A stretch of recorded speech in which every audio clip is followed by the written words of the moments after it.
that you have a statement. Meron po kayong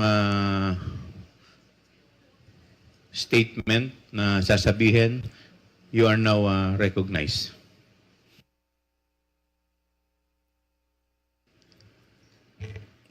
Thank you, Mr. Chair. Before I start, I just want to say that this is a very difficult thing to do, and I apologize to my children who didn't like me to join this this session, and also my colleagues who are my friends, but I have to read my statement.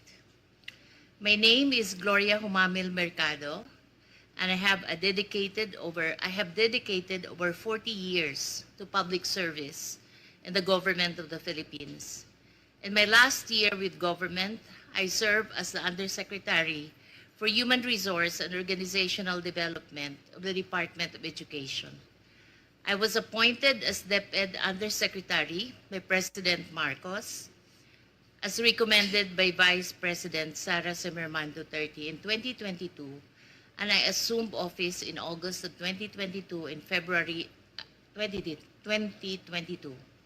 In February 2023, I was designated as the head of the procuring entity of DepEd.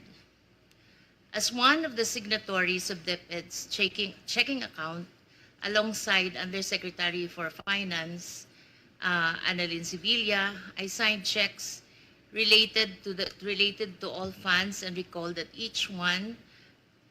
some of the checks that I signed amounted to 37,500,000 pesos. Between February 2023 to September 2023, I received a total of 9 envelopes labeled Hope, my concurrent position in DepEd during that time. These envelopes were handed to me mostly by Assistant Secretary Sunshine Fajarda, which she says came directly from Vice President Duterte.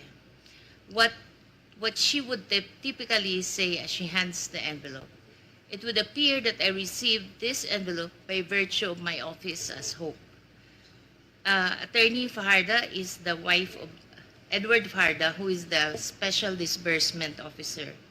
Although the exact date evades recollection, sometimes during the course of my tenure with DepEd, a member of my staff informed me that an inquiry was made by one of our officers in the field that Mr. Fajarda had made inquiries about the bank accounts of several individuals, and if divulging such information to him was permitted. My office confirmed that it was upon the instruction of the Office of the Secretary.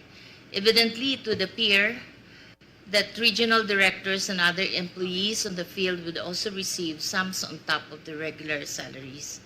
Sometimes in October 2023, as the likelihood of a bidding failure for DepEd computerization have become apparent, I was approached by Attorney Monsayak, and he suggested in the presence of other officials who was with me that the bidders should just discuss among themselves. Mag-usap-usap na lang para hindi masayang yung pera ng 2023. I firmly asserted that the procurement must be implemented and conducted in strict adherence with the rules. Sometimes in the 3rd or 4th week of October, I was summoned by Zulaika Lopez, the Chief of Staff of the Vice President and Undersecretary of the OBP. I was informed that I should tender my resignation effective that day. I refused to resign, and I insisted on departing from service through voluntary retirement. The timing of my meeting with Ms. Zulaika struck me as more than coincidental. It gave me the impression that my candid responses was the real reason behind the push to relieve me of my office. It was as if I had become an unwelcome obstacle, despite simply doing my job as Hope and Undersecretary of Human Resource of DepEd. Prior to my meeting with Ms. Zulaika, there were other undersecretaries and assistant secretaries who were summoned also, and were also summoned all of the same purpose of informing them that they should tender their resignation effective on the same day. I signed my affidavit. Does the endorser confirm that this is one of the video? Yes, Madam Chair. All right. Are there any other videos? Because I understand that there are 3 DepEd officials. This is Mercado. Catalan and Osias. There Do we have are videos of Catalan and Osayas? Yes. Is there? There. Not at the moment.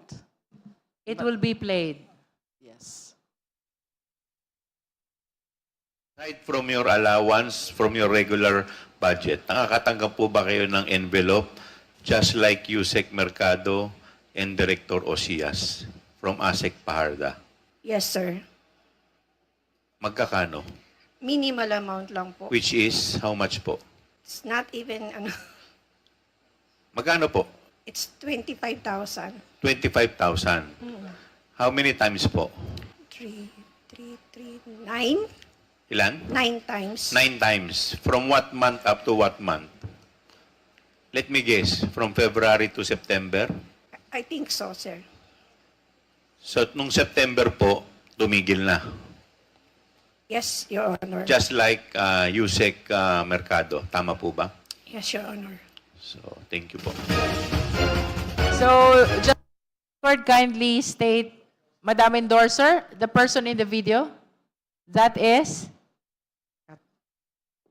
The person in the video, I think that's Miss Catalan. Catalan, yes, yes, Madam Because Chair. you are the one in the video.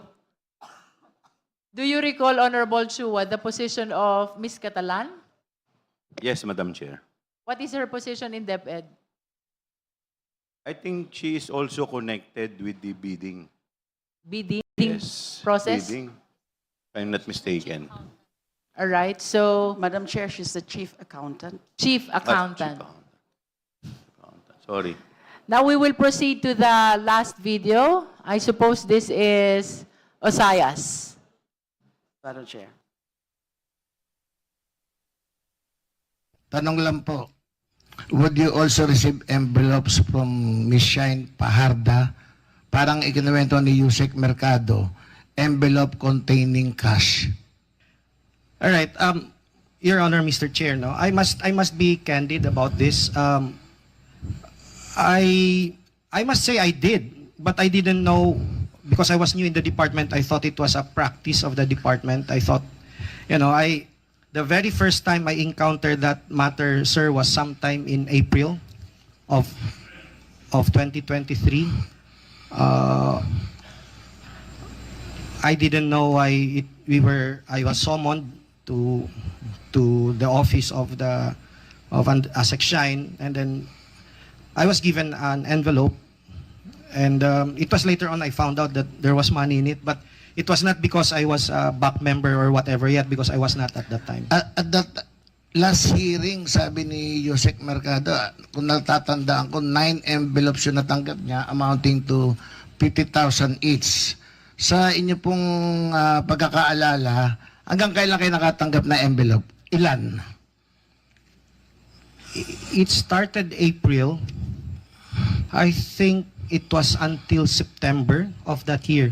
Up to September 2023? Yes, sir. But if I recall it right, I was only summoned about 4 times to the office. 4 times? Yes. Up to September 2023? Yes, sir. So yung last quarter po, wala na kayo natanggap? Wala na po. Wala. So in other words, wala na kayong envelope na natanggap ng 4th quarter ng 2023. Tama po? Yes, sir. Mukhang sumakto Sa panahon na hindi na ginamit ng DepEd yung confidential fund for the last quarter nang pumuputok ng issue ng confidential fund. Anyway, Mr. Osias, I think this was also mentioned by the BP in a press conference na magkano po pala yung laman? Magkano po laman ng envelope? I think it was something like between 12 to 15, sir. Hindi ko na matandaan yung laman talaga. 12 to 15,000. Very minimal amount, yes, sir. Attorney Osias admitted that he has received envelopes. I'm not saying it's wrong, no? can be an appreciation thing or a love gift, whatever it might be. I don't think it's wrong. Pero if that is actually the habit of the secretary to give envelopes to his to her people, I wonder if only Yusek Mercado or you receive envelope. Perhaps Yusek Mempin should also say something about that, or anybody here among the Tepet family. Because as I've said, no, when you receive an envelope, there was no thinking that there's anything wrong with that. Wala kaming inaiisip na masama yan. Just, you're under oath and just tell us about it. And thank you for telling us that. Again, so for the record, the videos were shown for the guidance of the justice members in the determination of the sufficiency in substance. Madam Chair. Madam Chair, Let us recognize first the endorser before we